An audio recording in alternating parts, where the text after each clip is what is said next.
Well, I'm excited to have Sarah and Jordan on the Flower Podcast this week. Welcome. Thank you. I'm so excited to be here. I'm excited. I always love to chat with you. Oh, I know. thank you. This is my first time being able to put a face to the voice, so I'm super excited. That's awesome. Well, thank you. Well, I know it's so funny. That's the downside of being on a podcast is you don't get to the face, you miss the face. So I'm really glad that we're able to do the whole Zoom thing now. We can put that on YouTube for everyone to kind of just pull up a chair and join our conversation. Join us. That's right. That's awesome. Well, Sarah, of course, you've been on our podcast earlier last season. And if anyone wants to hear your story and all your wonderful tips and tricks that you shared with us, please go back and listen. Jordan, of course, you and I have done a lot of emailing. And yes. It's like, I feel like I know you. I know. I feel the same way. I feel the same way. I don't know your story. So how did you come to do flowers or to work for Sarah? And how did all that kind of happen? You know, it's really a crazy story. I always say that Sarah adopted me sight unseen. I was living in New Zealand at the time. I had been backpacking for years and my visa was about to expire and I had to move back to the United States. And I was having a mental breakdown because I hadn't worked in the US or lived in the US in years and I didn't know anyone. I didn't know what I wanted to do. And I happened to see a job posting from Sarah on Facebook that said she wanted somebody. Let me interlude. Oh. It was a frustrated job post. It was actually a joke because I had such trouble filling this position. So I put this comical, like, meme style job posting together. It's true. And okay, now go on. The job requirements was that the person was smart, liked to travel, and liked dogs. And I was like, well, I can do that. It liked particularly smelly dogs. Smelly dogs, which was existing in the house. So I emailed her this really long, I knew it was kind of a joke, but I took it very seriously and I responded to every single one of her points. I said, I'm smart, I'm funny, I like to travel, I like smelly dogs, here's why, you should hire me. And literally like 2 hours later, I got an email back that just said, great, when do you want to start? And I was like, oh, okay.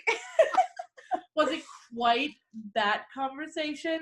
It was like 2 hours later, I emailed her, then we had another series of emails, and then like an hour after that. It was like 3 hours. 3 hours. Sure. Great. Add that extra hour on the tail end there. Well, you were still in New Zealand at that point, or did you I wasn't even set to come home for another 3 weeks, I think, at that point.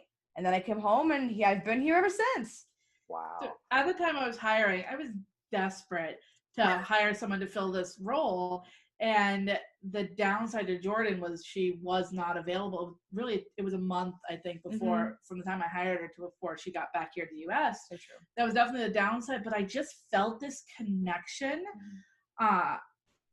She was smart. She was quick. She responded promptly, and her writing was beautiful. And I also knew that, in fact, I called my daughter before I offered Jordan the job, and I read her the entire email, and I said, just so you know, I'm about to hire your best friend. And it's true. It's very true. We are best friends. How cool. Yeah. So you had any flower experience prior to this? No, I had no hands-on flower experience whatsoever. A neighbor of mine worked in a floral shop when I was in college. So on the summers when she needed like delivery help, I would throw some flowers in my truck and help her out. But aside from that, zero whatsoever. Not only did I not have experience, but I had no knowledge. I didn't know a sunflower from a rose. You couldn't tell me anything. I had nothing. So the position I was hiring her for was a personal assistant position to do things that make sure my laundry got done and make sure doctor's appointments got made and help with personal stuff and business stuff, to which she actually never did that job. No, not even once. I realized that she was just so smart and she was a great asset to my business. Plus, I didn't feel comfortable saying, hey girl, can you go do my laundry? Can you do my laundry? Like, yeah. That was the kicker, I think, the first time when Sarah was like, oh, I need to do the laundry. And I was like, well, I mean, that's my job. And she was like, nope, not anymore. I was like, okay. Yeah, promoted. An upgrade. Yeah. Okay, I feel like my talents are much better suited for this than laundry. Yeah, so she quickly got moved from personal assistant into the communications director role. I don't fold clothes. Yeah, she I just throw them in the closet. And then we were about to embark on the tour. So I was hiring for this position because I was about to go on our national tour. So she came to join us in October, and the national tour launched in January. And I don't know exactly how it happened, but it turned out she wasn't going to stay in Maryland to be helping with the business on site. She was actually coming on tour with us. So I remember how it happened. I'm not sure if this is the truth, but in my brain, what happened was Sarah said, I'm going on a national tour. And I said, great, so am I. I think that's how it happened. I'm not sure. I'm pretty sure that's how that happened. So Jordan is good at making herself indispensable, which is also how she got out of the big flower fight too. So. That's very true. That's how I got on the show. Yeah. I told Sarah, hey, listen, you need me. And she said, okay. That's right. You can never have too many right hands. That's so true. How I view that. Yeah. Well, okay. So, Sarah, did I see you post on social media somewhere where you were trying to find someone to go with you? Like who wanted to come with me, or trying to kind of vet candidates, or was that short-lived? So I think you saw something more recent. So okay. We actually, so we've been on tour now for 3 years. Yeah, crazy. That's crazy. So we decided that I have had hundreds of designers and students that have come out. I think we were looking at close to 1,000 students over the last 3 years, and it might be more than that at this point. I'm sure. And I feel like I definitely have things to share, but a lot of these students come back to 2 and 3 workshops, and I'm teaching the same things with different flowers and different colors, but I'm teaching the same aesthetics. So I had just started building the tour out to bring on some guest designers to help in the teaching process. And we're looking to 2021, building a tour that has more guest designers. Yeah. Maybe some of our flower fight friends. That would be fun. So that's what you saw. I see. Okay. So I don't know if we can get into this or not, but so you were invited to go to be on the show. Was that like a process, or was that kind of like you got an invite and it was a yes or no situation? So it was not that easy. Yeah, it was not that easy. It's a process. It was definitely a process, and I'm definitely not at liberty to give you all the details of the process. But kind of how it started was, I got a call from a casting director, and first of all, this is not my first rodeo. It is not the first time shows have come and talked to us. In fact, just 2 weeks before, we were in talks with a completely different show. Yeah. So we got a call from this casting director, and I think they called in the morning, and I hadn't returned the call yet. And by the afternoon, when I'd actually spoke to the casting director, the gentleman I talked to, he said, Sarah, he's like, everyone is talking about you. I know Yvonne from Mayesh had sent him my way. My friend Sue over at Fresh Designs had sent him my way. So I get a call from the casting director, and it was in the morning. And I didn't call him back right away just because we are busy people, and I hadn't even checked the voicemail. And then by the afternoon, when I did actually make the call, and I spoke to this gentleman, he said, everyone's talking about you. Yvonne over at Mayesh had sent him my way. My friend Sue Davis at Fresh Designs had sent him my way. And I don't remember who everybody else was. There's a few. Yeah, there were a few. So I felt very loved. Yeah, I bet you did. Well, that's great. And then, okay, so I think I remember on Instagram. So did you film this like last fall? Can we pause for 1 second? I'm sorry. Hey, Steve. Hey, how's it going? Did you see the box on the front porch? I got it right here. Awesome. Real life happens all around us. It's real life. Is this editable or not? God, I hope so. The video is a little more challenging, but the audio. It's okay. It's real life. That's Steve the plumber. Steve the plumber's here. Sarah's getting a new bathroom. That's right. Guest appearances by Steve the plumber. Guys, we're filming a live interview, so if we can have noise at the minimum, that would be awesome. Thank you. Okay. I'm going to be in the exact same position as I was before, so you can cut the video and no one will know. Welcome to my world. Always busy. I understand. Now I'm trying to remember where we were exactly. We were saying something about something. So anyway, it just felt really good to be really loved, and to know that I've kind of made that connection with so many people that when the show came calling and they told them what the premise of the show was about, they said, "Oh my gosh, you have to call Sarah." So that's how it started. I started talks with them. I needed to have a partner on the show. And so immediately I started looking for a florist to join me because this was a flower show, right? I actually didn't ask many questions. I just heard flowers and I said yes. Then in looking for a partner, Jordan was helping me to find another florist. And, I looked at a number of designers, started making calls and started connecting with some of these other flower friends that I thought would be a good fit. We ran into this problem though, which Jordan created. Jordan I didn't create the problem. She brought the problem to my attention. I mean, I just mentioned that there was an issue. So we have to continue to run the Intrigue community, which actually takes a lot of time and effort to keep this wonderful, positive, forward-thinking community growing. And I was a little concerned that without Jordan in the UK with me, it would be hard to run Intrigue. I tried to negotiate them paying Jordan to come and live in the UK with me. That did not go over well. Mm-hmm. Well, once they kind of heard Sarah's train of thought, I think they actually became very interested in a team where there was a professional florist and then somebody who knew absolutely nothing about flowers. I think that dynamic for the production team was actually kind of a hold on, wait a second moment where they thought this could be really good. And I think it was. I think it was hilarious. It was an interesting dynamic for us because we are boss-employee mode. That's kind of how we think. Well, that's how our life is. That's our normal. And for me as a designer, I definitely missed having another designer that first knew how to do things. So I could just kind of go through and like, okay, we need to do this and this and this and this. Okay, divide and go. Mm-hmm. Instead it was, okay, we have to do this and this and this and this. Here's how. And I had to teach each piece. Yeah. The nice part about that dynamic, which is what I did like, is as far as design control, I didn't have anyone fighting for design control. Mm-hmm. And I think that I was able to accidentally add a little bit of creativity because as somebody with no design knowledge, I had no frame of reference for how things were normally done or what the usual was or what things were supposed to look like. So in my brain, I was like, okay, well, we can do this, we can do that, we can do this. And Sarah's like, well, I've never done it like that before. And then my thought would be like, well, why not? It's the easy way to do it. And we were in such a time crunch. I'm like, do it. Just do it. It was really fun.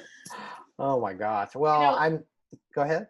I don't like working under pressure. I don't like pressure. I don't like being judged. So it was a lot of pressure. Yeah.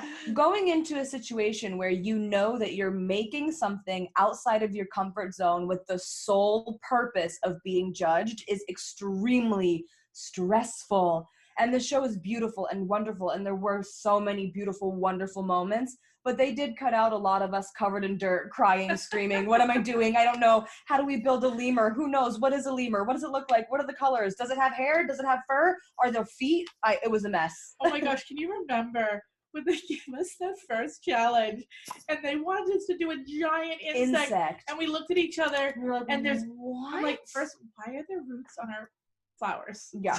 It wasn't cut flowers. We thought we were going there to make beautiful bouquets with cut flowers, and then they said make a bug out of plants, and we were like, what?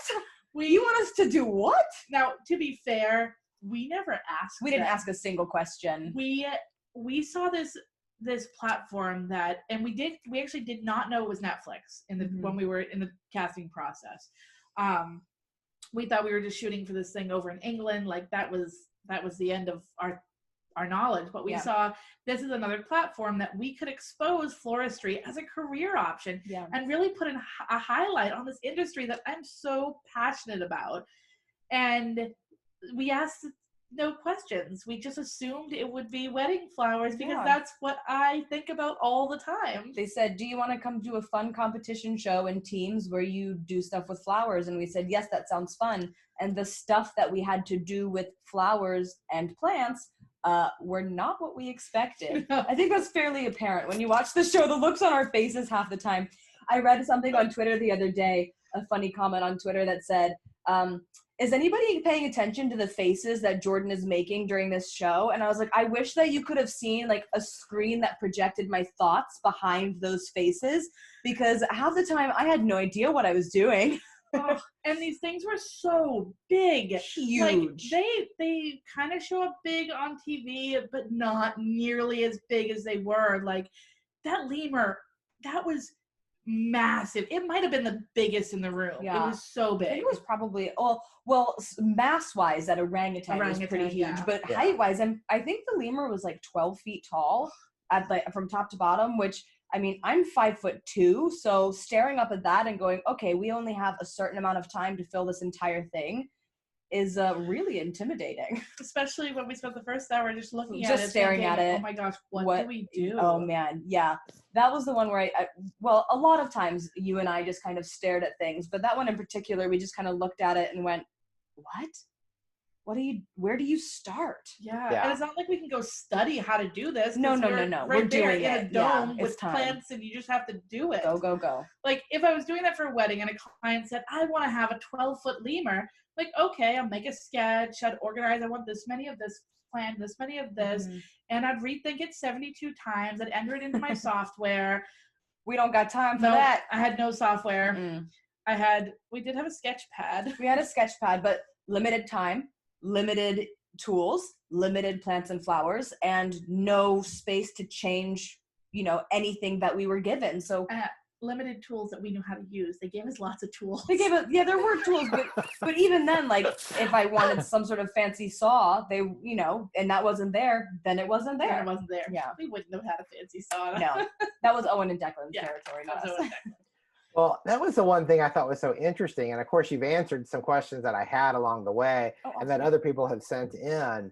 And, when you started this process, I mean, I think all of us that came, I want to jump here, all of us that were watching the show and we're looking forward to the show because we come from this world of cut flowers. When we saw a flower fight, you naturally think it's all cut flowers. And of course, right? I mean, it makes perfect sense. And then the dynamic or the reality is that cut flowers are actually a smaller percentage of the global floriculture, horticulture world. Yeah. And so it kind of made sense once you kind of got over that mental hurdle a little bit. But we had to get over that mental hurdle. It was a big one. Big mental hurdle there. But then they had all these people everyone had their own strengths and weaknesses, or yes. I hate to even say that, but they just, whether they were an artist or whether they were in landscape or whether they did gardening or they did events or, florals for weddings and events. I mean, everyone kind of came with their strengths and their handicaps, and it was amazing to kind of see how everyone pulled together and to kind of unpack that. Because this kind of a thing, I can imagine, was way out of your comfort zone. Because like we're talking, I mean, they still had roots. But like you were just saying, one thing that was really beautiful is the fact that we all were so different in our skill set and our talents and our abilities. And this industry, the plants and floral industry as a whole, is full of really lovely people who just want to give and share and help. So even though it was a competition show, nobody was faced with their challenges alone. Like, if we needed, like, for example, Owen and Declan knew how to work every single tool on that property. So if there was a saw and Sarah and I knew we needed it and didn't know how to use it, they would drop everything and be like, okay, listen, here, 5-minute rundown. Here's how you work it. Go. Yeah. Or if there was a plant we didn't know and Nick or Taylor were around, we said, hey guys, what is this? How do I use it? And they would say, not kill it? How do I not kill it? And say, okay, here's what you do. Okay, now go. So it was super helpful and a really supportive, everybody wanted to win. Sure. But nobody wanted to win by pushing other people down. I think that's what it is. We all wanted to win. No one wanted anyone else to lose. Yeah. We wanted to win. Everybody wanted to win by being the best at that challenge. They didn't want anybody, like Sarah said, they don't want anybody to be the worst or fail. We just wanted to win by being really good. Yeah. So it was really unexpected. An unexpected part of the competition was the fact that you know, it was a competition, but there was also so much love and sharing and joy floating around that space. It was really beautiful. And I think it came out at a wonderful time. Someone asked me, you know, did they push up the timeline of the show because of what's happening in the world? This was the plan. This was not pushed because of everyone being in quarantine. But it just was one of these times where the world just needed something beautiful and inspiring, and they needed these cast of characters to come into their living rooms. And I think it just worked out really, really well. Yeah. I know I've been saying, I feel like on every interview I've done, I've said this over and over again, that I think that this group of people that Netflix brought together really surprised Netflix and us as to how close we were just as a community within the contestants. Even the contestants that went home on the first challenge or the second challenge, we all stayed very, very close the entire time. Yeah, we still talk to each other every day. That's really special. Yeah. But you know what though?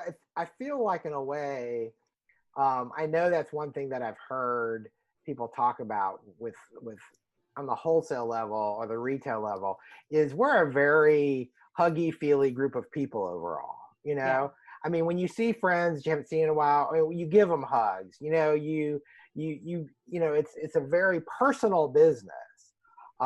And having been in other areas of horticulture, I kind of feel like a lot of it's the same way. And I think as a group, you know, everyone's scrappy. Everyone is, you know, they roll up their sleeves and they're not afraid of hard work, and they pitch in to accomplish great things. And then when you're kind of all there, you know, it was amazing to see the progression of everyone's sort of interactions. Yeah. I thought that was how. Let me see if I can ask this question. How long did you get to like be with everyone before it started? None. Oh, really? 0 time. We showed up and they said, these are the people, here's what you're doing, go do it. And we were like, wait, what? Yeah, we tried it. Like, we tried to ahead of time be like, who are you going to work with? We want to get to know them. Like, let's follow them on Instagram. And it was like a little Christmas present. They're like, you're just going to have to wait to unwrap that. You're going to have to wait. So I was fully assuming that it was going to be all our, this is so like ridiculous, I was assuming it was going to be all our American flower friends were going to be over there. Like every time a guest judge came in, I'm like, oh, one of my friends has to be a guest judge.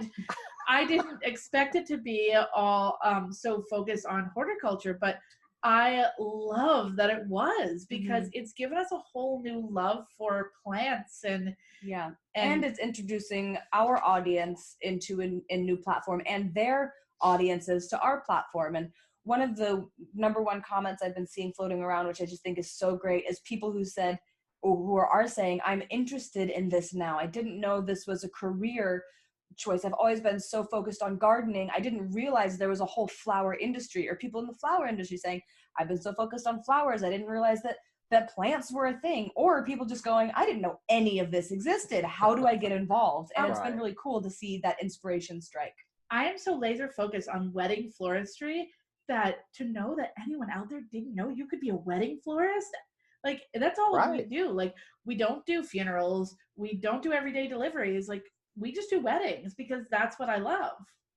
Yeah, well, I think I find that it was crazy that I went to school for horticulture, and literally a handful of weeks before I graduated, someone called my advisor, my professor, and, you know, put it out there that they were looking for someone for this position. Well, it was someone that worked for a wholesaler, like an importer, broker, wholesaler kind of person. And nothing in our school really did very much with cut flowers at all. Yeah. So again, it was kind of like, I never even thought about that as a possibility, you know, and then 27 years later, here we are. So actually more than that.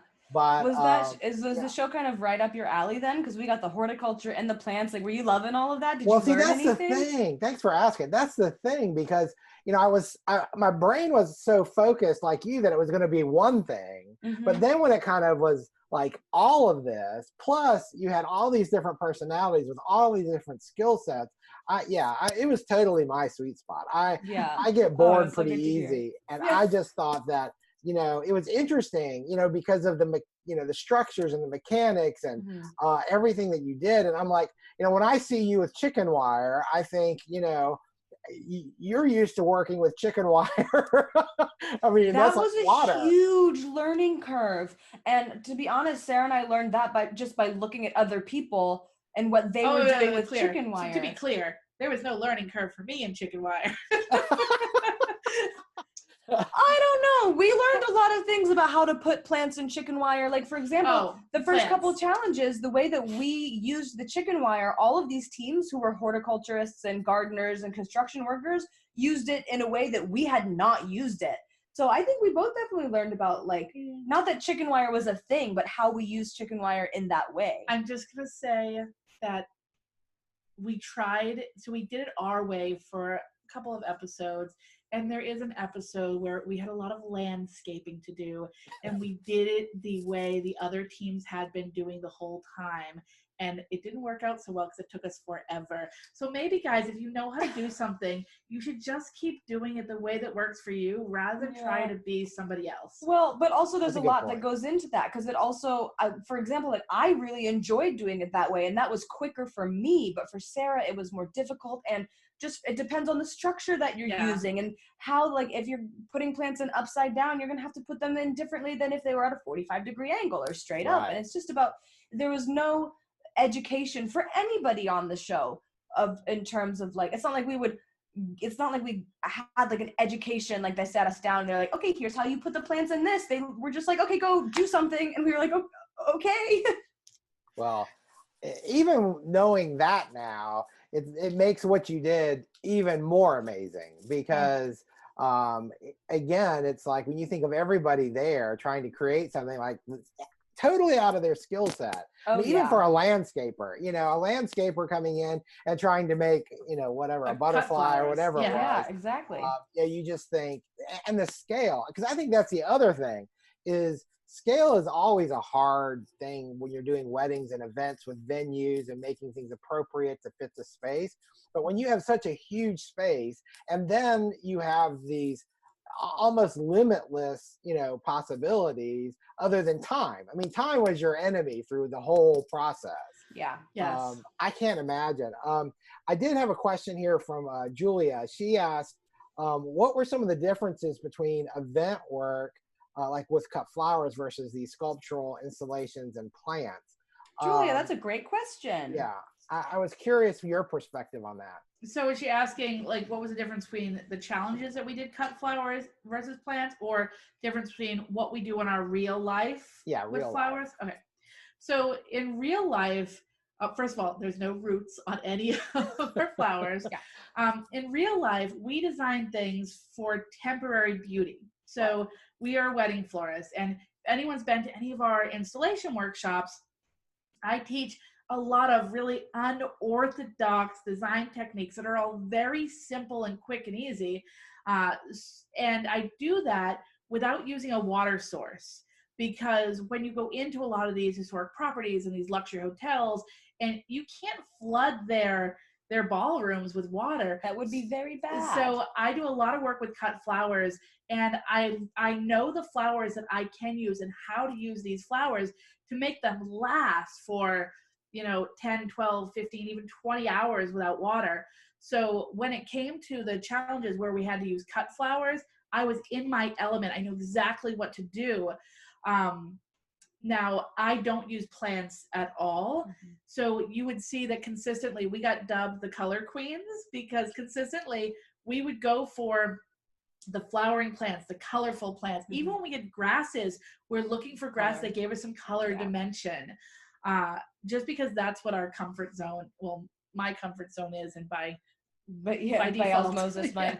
But aside from just the materials, it's also the difference in the technique and the kind of the details that go into it. Because normally when we're doing an event, there's a lot of planning that goes into it, and we have a binder full of every single detail. And if I need to know what I need to do, or if I need to look into Sarah's thoughts, all I have to do is open that binder and see, okay, well, here's what I do.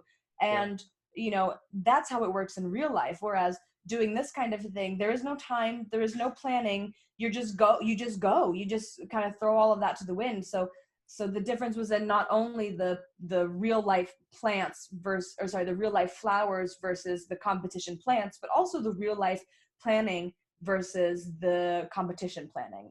And also, at no time in any of our weddings has anyone ever asked us to make a face on anything. Yeah, that's true. And we had to make a lot of faces. Yeah, what's up with the faces?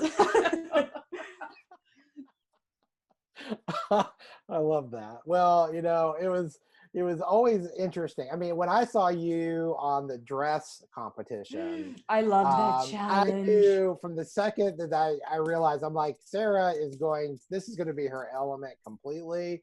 And then when they're screening and they're showing all the cut flowers, and I saw that painted plumosa, I thought, oh my gosh, I bet Sarah goes right for it all. Yep. Oh, yeah. I actually ran and grabbed it because Sarah and I didn't even have to talk about that one. When we walked in and we saw that painted plumosa, I was like, okay, when they open that plant center, that's what I'm going for. And we grabbed it. Scott, literally, we took all of it. And no one else even looked at it. Nobody knew what it was. No one knew what it was. At that point in the competition, we were some of the only true florists left, flower lovers left. Who else? Delilah was still there. Oh, that's true. That's so true. I thought it was way farther on in my head. I can't tell you how many times we called him Yank in Hand. It happens more often than you would think. But yeah, so nobody knew what that painted plumosa was, and me and Sarah just knew that was our jackpot for that challenge. Yeah. Well, it obviously was. It was amazing. Thanks. Yeah, I love that design. That was incredible. So I'm hoping that from that challenge we get a request to make a legit wedding gown head to toe out of flowers. Yeah, that would be amazing. That would be amazing. Oh, that would be amazing. Maybe we can pair with a runway show for a designer. That would be so cool. I'm in. Yes, we'll put it out into the universe. Yeah. Yeah, absolutely. Well, we had another question that you've touched on a little bit. Diane from Fat Cat Flowers. I know y'all are so good friends.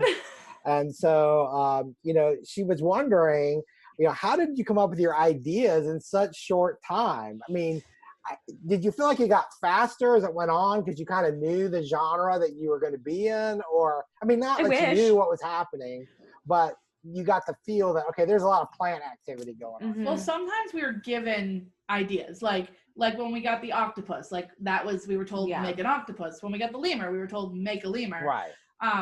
When we got a plot of land, we...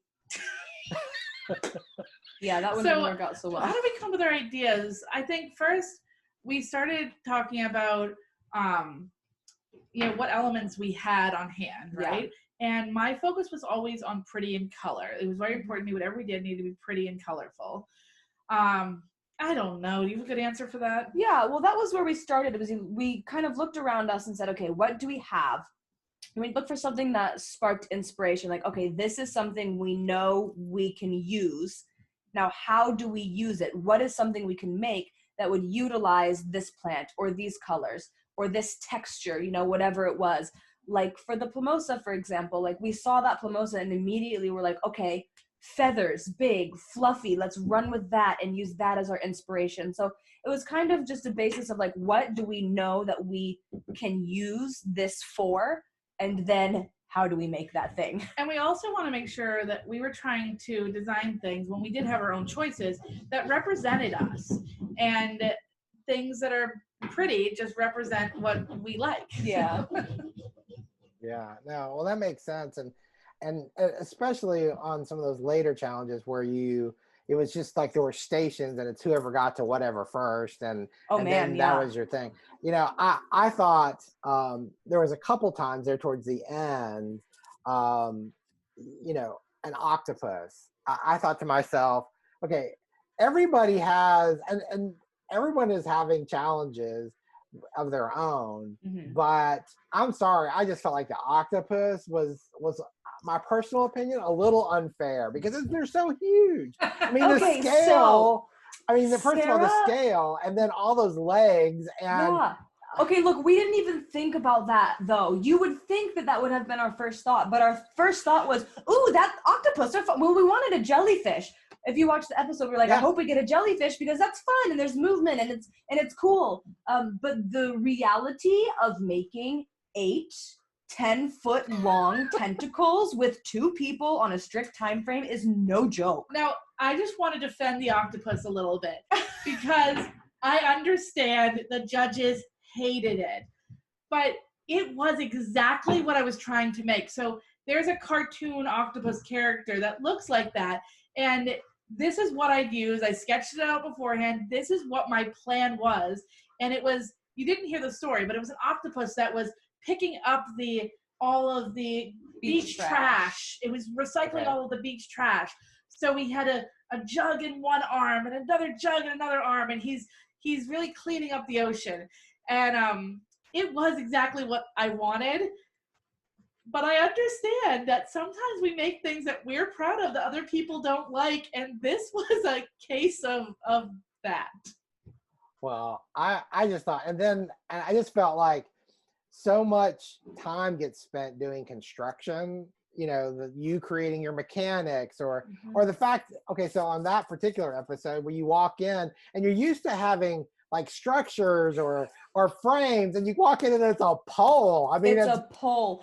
I can't tell you, Scott, everyone's reactions. They show it a little bit, but there was probably in reality, there was probably a good 20 minutes where we all just stood in the dome going, what are we supposed to do with a pole? And we would look to like Hank and Yan, like, do you guys know what to do? They'd be like, no. Do you know what to do? Jim and Ralph, do you know what to do? No. Ryan and Andrew, do you know what to do? No. Andy and Helen, do you know what to do? So we just all had to start doing something. We all just had to start doing something.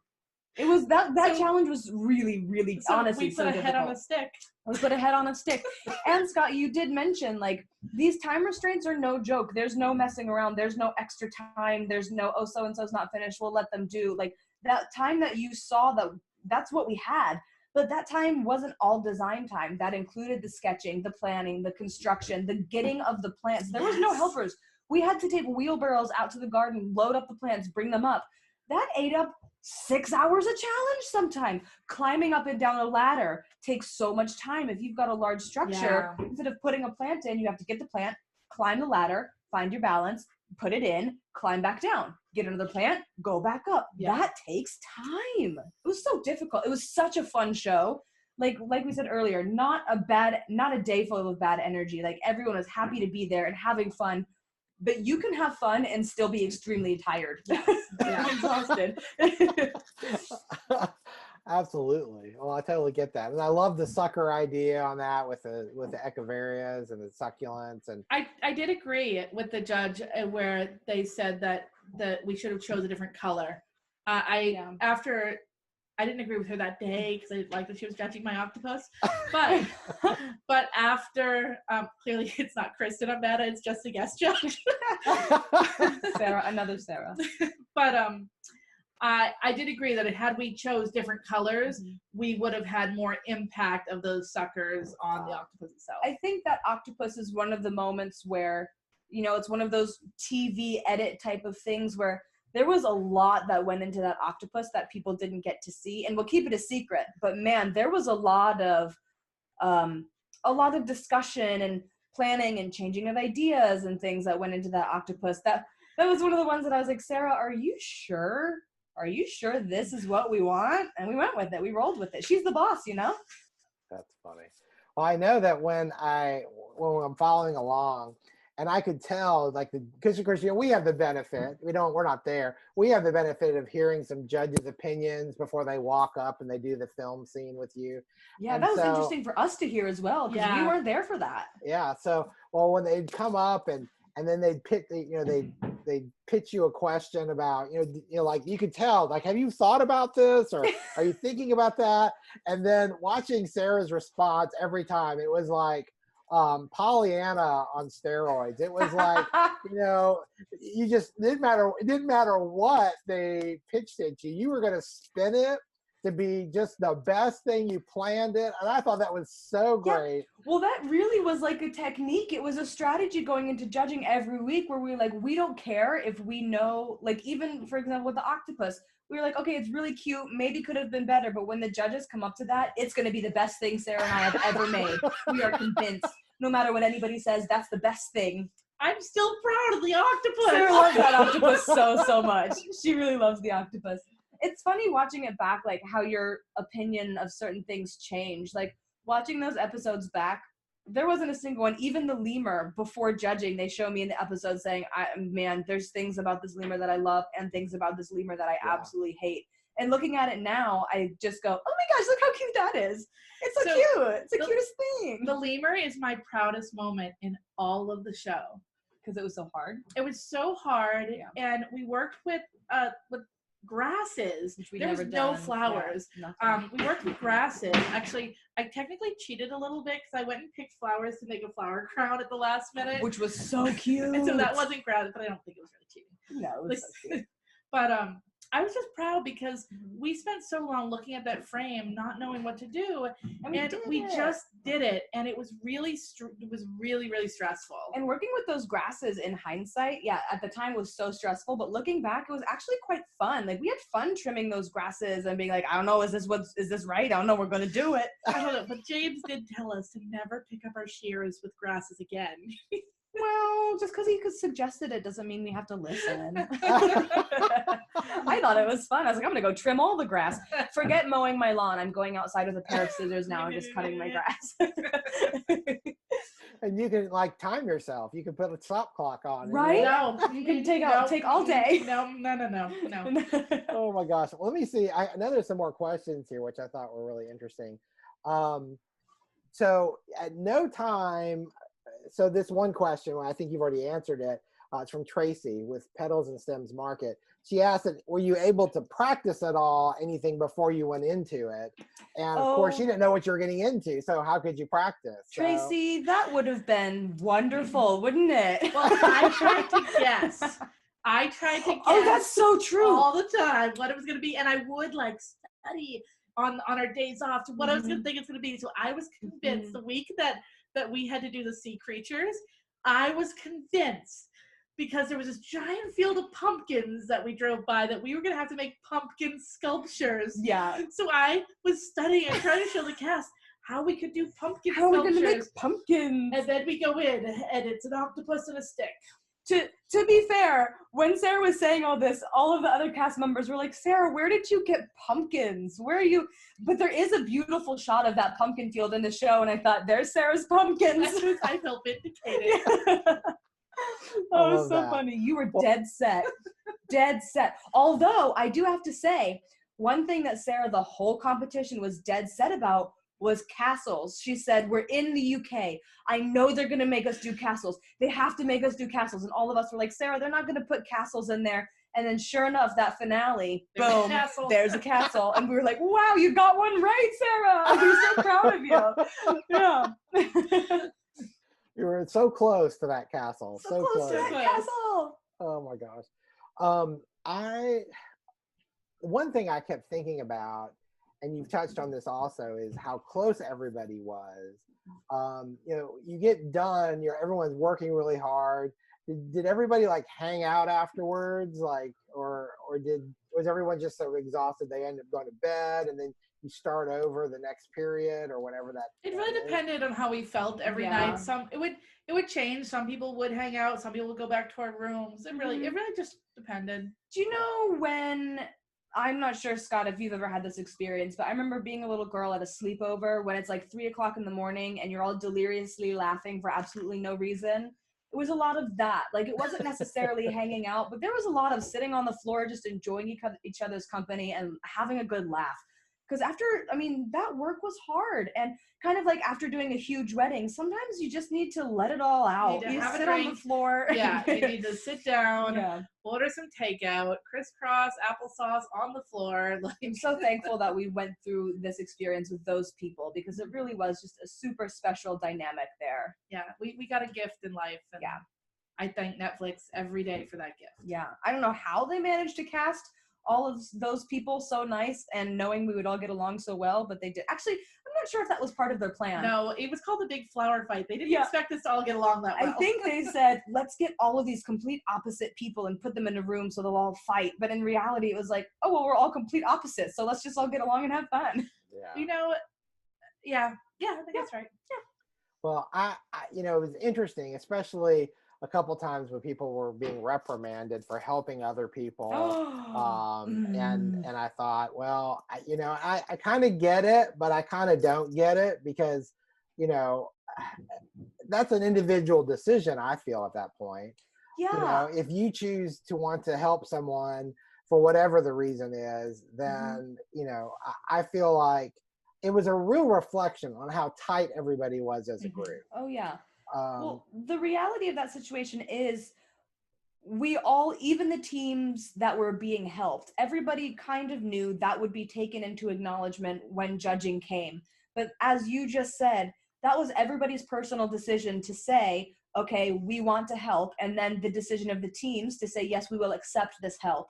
And I'll tell you that particular situation we're talking about, people did not walk away lightly. No. They had to drag people off of that platform, and they really did. They were like, you guys got to go. And we were like, no, we helping.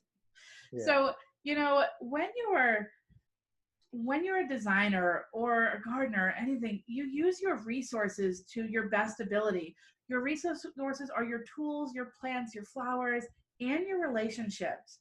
So if you make strong relationships and you really care for these people in your world, when you need help, those people are part of your tools. So I honestly think it was fair game. Mm-hmm.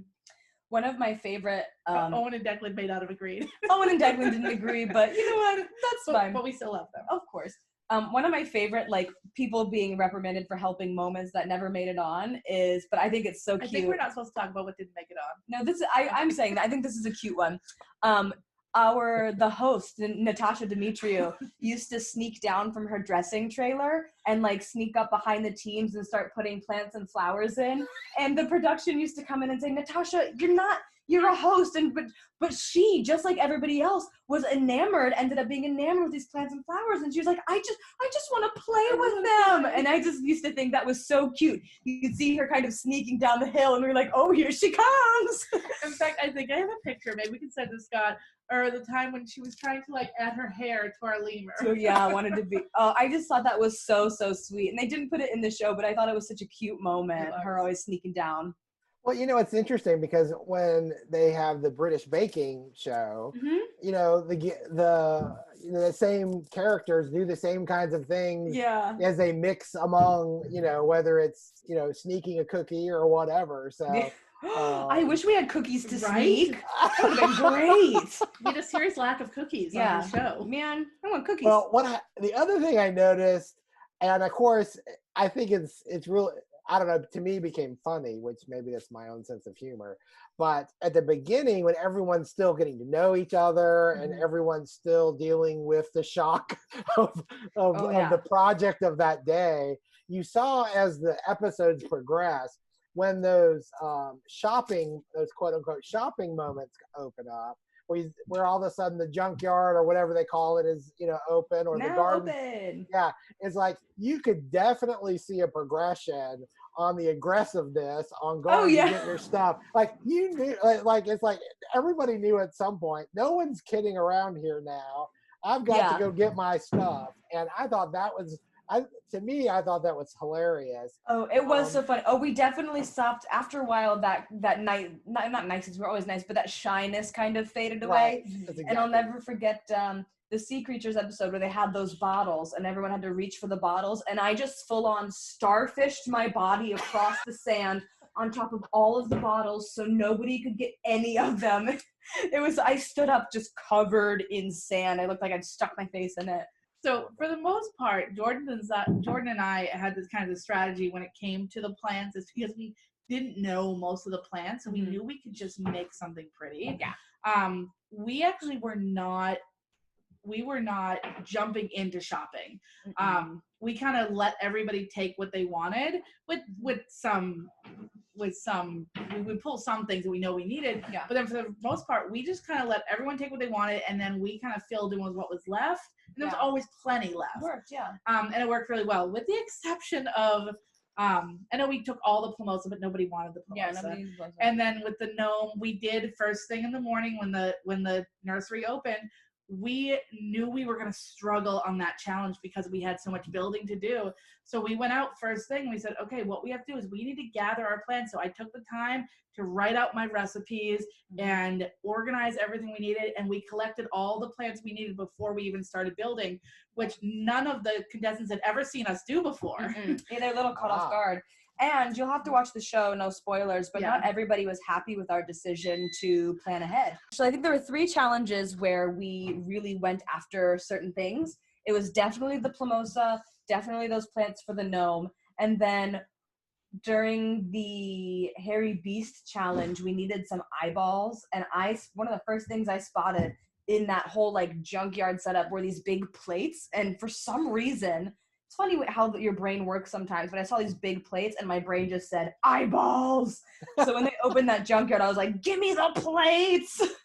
I went right in for those plates. Plates. There were a few things that we wanted to make sure we got, but for the most part, we didn't collect most of the teams did collect everything they needed right away. Cough, cough, Owen and Declan. Cough, cough. But that wasn't our strategy. Yeah. But for that challenge, we just knew that we were the underdogs going into that challenge, and we had to do everything that we could for the gnome challenge.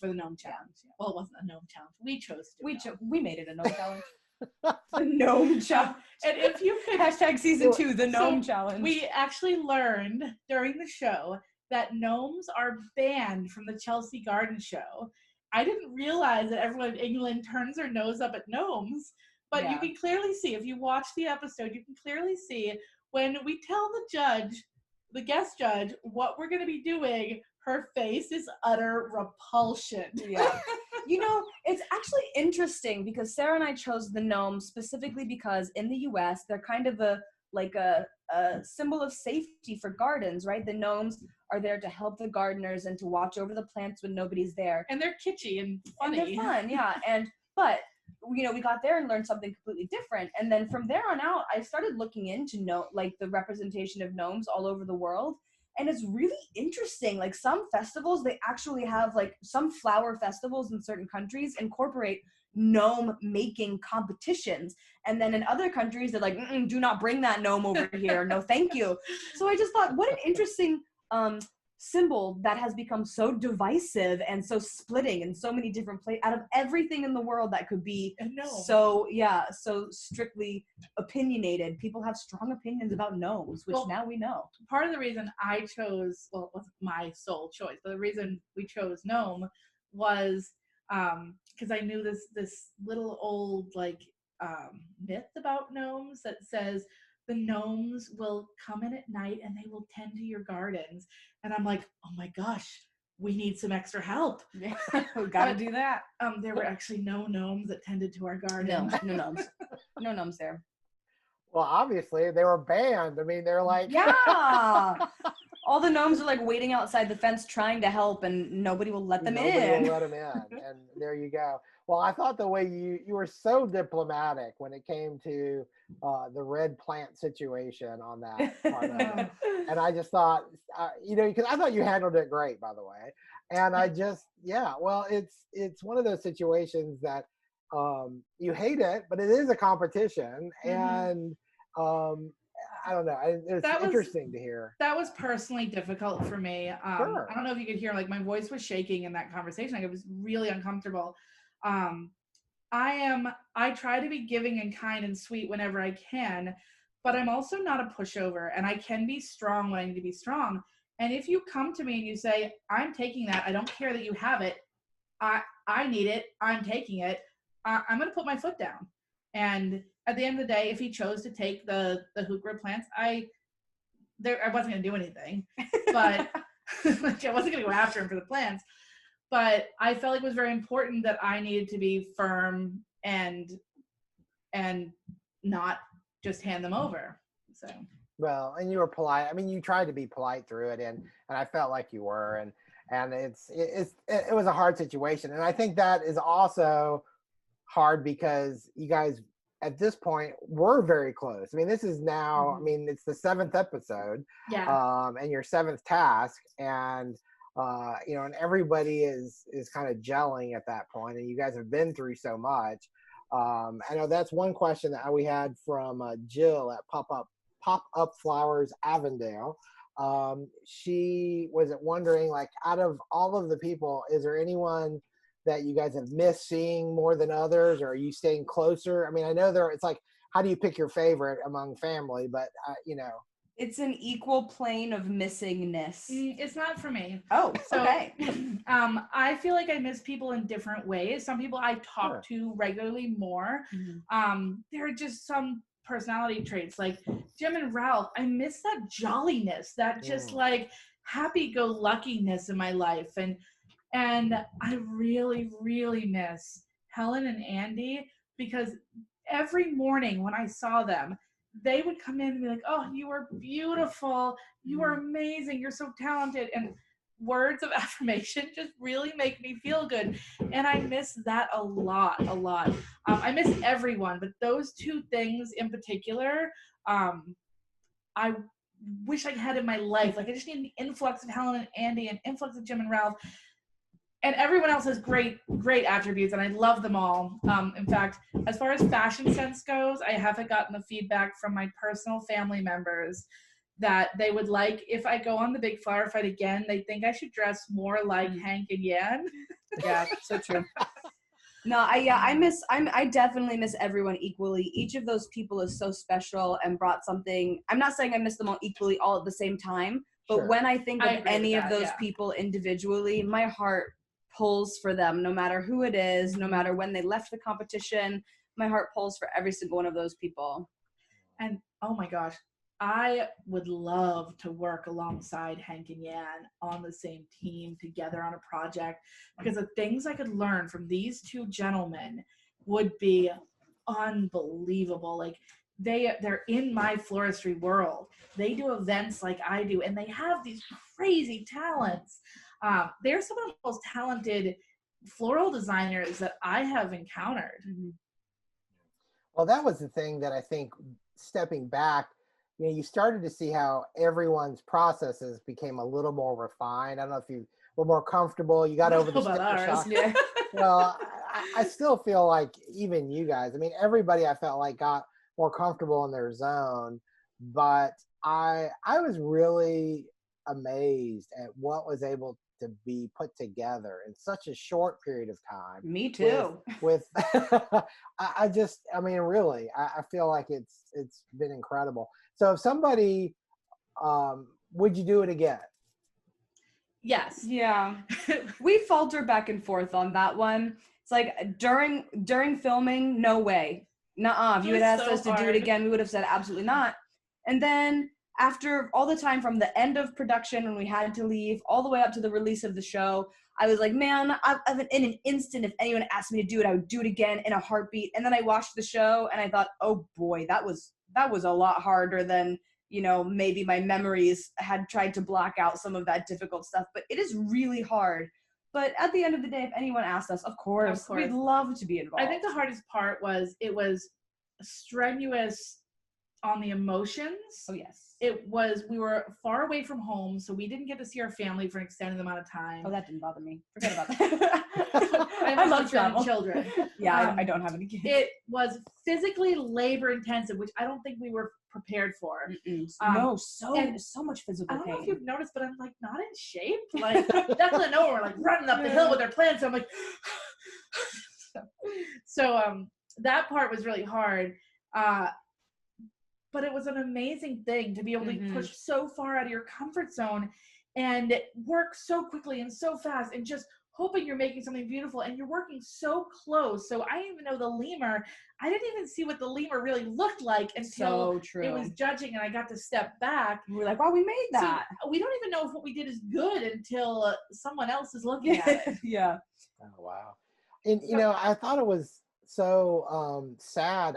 I don't know if the mechanics, and I don't know if you can get into this, but like that tail, I know it looks so massive. And I think if that tail if you had time to elevate it, then I feel like you guys would have been a slam dunk. The part of the challenge of working in the UK is it rains a lot and the nursery is outside. So when the plants are saturated, they get really heavy. There's lots of water and they get really heavy. And there was a lot of plants.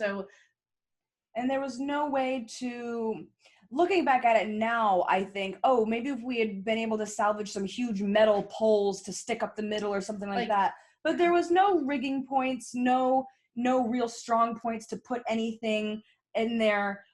So looking back in hindsight, I was like, I mean, of course we couldn't suspend it, but in our immediate minds, we're like, oh, that'd be so cool. We could suspend it before we put the plants in it. Yeah, that would have been great. But then we put the plants in it, it wouldn't have stayed suspended. That thing was so heavy. By the end, I could not even, like, not only could I not lift it, but I could maybe get it 2 inches off the ground. Like, it was extremely heavy. But I'm really proud of the lemur, and we finished any of the designs that I want to make again, I would make the lemur exactly the same way, except for maybe hang the tail up. The face was so cute, and I love that chubby lemur. Yeah, but the judges did have a point that it doesn't really look like a lemur. But it's another one of those things where we had to make a split decision, because if you cut the size of that lemur and the amount of plants that we were able to put in with the time that we had, if we cut that grass any shorter, all you would have seen is holes. So it was a decision of like, do we do what we think the judges want and really cut that grass, or do we make something we're proud of? Or do we make something that isn't full of holes that you can see straight through? So they wouldn't have liked holes either. They wouldn't have. That's the thing, they wouldn't have liked either. So we just did what we had to do. No. And it was cute. Its face is so sweet. Yeah, it was really cute. And the thing is I mean, even with some of those other challenges, like with the insects, or you might have a moth, like the one that won Best of Bloom, that was chunkier than a normal moth would be. Well, I mean, you're dealing with plants and roots and moth, and I'm like, okay, it's hard to get those things that finely tuned, especially in your time frame. Yeah. And I'm sorry. That's because it was a kitty cat. It wasn't a lemur. Yeah, if you close one eye and put your thumb over the face of the lemur on screen, it's a cat. It is a cat. Yeah. Well, with a cute tail. Yeah, I loved the tail. I thought it was adorable. Oh my gosh. Well, I guess looking at the overall picture, what is the one thing? And not your favorite piece, but what is the one thing that you're the most proud of that you accomplished? Making those birds for the storm, the Mobile episode. Oh man, I was so proud of those birds that I made, because Sarah came to me, she said, it would be cool. It'd be really cool if we made birds that could fly. And I said, I can do that. And I did that, and the judges loved it. And Scott, I was so proud. It has nothing to do with flowers, but I made those darn birds, and they were so good. And they flew. Yeah. That was a point, like, what were we, 5 or 6 challenges in at that point? I don't remember. But it was like the pressure was really starting to get to us, and it was a lot of work, and it was frustrating. And I was so happy to go into that challenge and see that I had cut flowers. They were dry, but I know what to do with those. Yeah. So I was very much in my zone. I remember at one point saying to Jordan, and I think this is on camera, where I'm like, okay, if you can figure out the mechanics of those birds, I'm literally going to do everything else. Yeah. And I just kind of went to town with it. And it felt like I needed that. After working with so many things I was uncomfortable with, I needed to be in my comfort zone. Yeah. That was a fun challenge. That's a great insight, because at that point it was sort of a mental break. You were in your oasis. You were getting to work with your element there. Well, Sarah and Jordan, this has been so much fun. It has been so much fun. Thank you for coming into my house with all my things going on. Well, it's my pleasure. Thank you for letting me come in your house. It's just been kind of cool. I feel like I appreciate what you guys have done for this. I appreciate what you guys have done for our industry. I feel like in a lot of ways, the great thing is it does raise awareness. It helps, spawn creativity, and it helps break us all out of that box we sometimes put ourselves into. And thank you for doing that. I really appreciate it. Well, thank you for watching and for your support. And everybody, keep it going. We would love to see a season 2 of this. So if you love the show, what's really important right now is that people are being vocal about it, and letting the producers and the Netflix people and the review people know that this show's really being enjoyed, and people are loving seeing all of this come together. Yeah, so, Netflix is never going to do anything with season 1 without wanting to do a season 2, but they have to see the success. And right now, it's doing really, really well. It's actually got a 95% on Rotten Tomatoes, which is amazing, because the critics, said no. But the critics don't like anything. The public were so excited about it. So if anybody's out there and you want to be on season 2, then you have to make sure that actually happens. So tell everyone to watch the show. Yeah, absolutely. Well, I love that. Thank you for telling us that, because you know, we need more of this, and especially with, you know, quarantines and everything else going on. You know, it's a great way to kind of connect with nature. So another in relation to the season 2, one question Sarah and I have been getting a lot is, how do you apply to be on the show? And the answer is that we don't know that, but 100% guarantee if there's a season 2 and you follow us on social media, we will tell you where to go. So if you've got Instagram, come find Sarah and I so you can stay in the loop and get on season 2. That's great. Awesome. Well, thank you guys so much. Thanks, Scott. Thank you.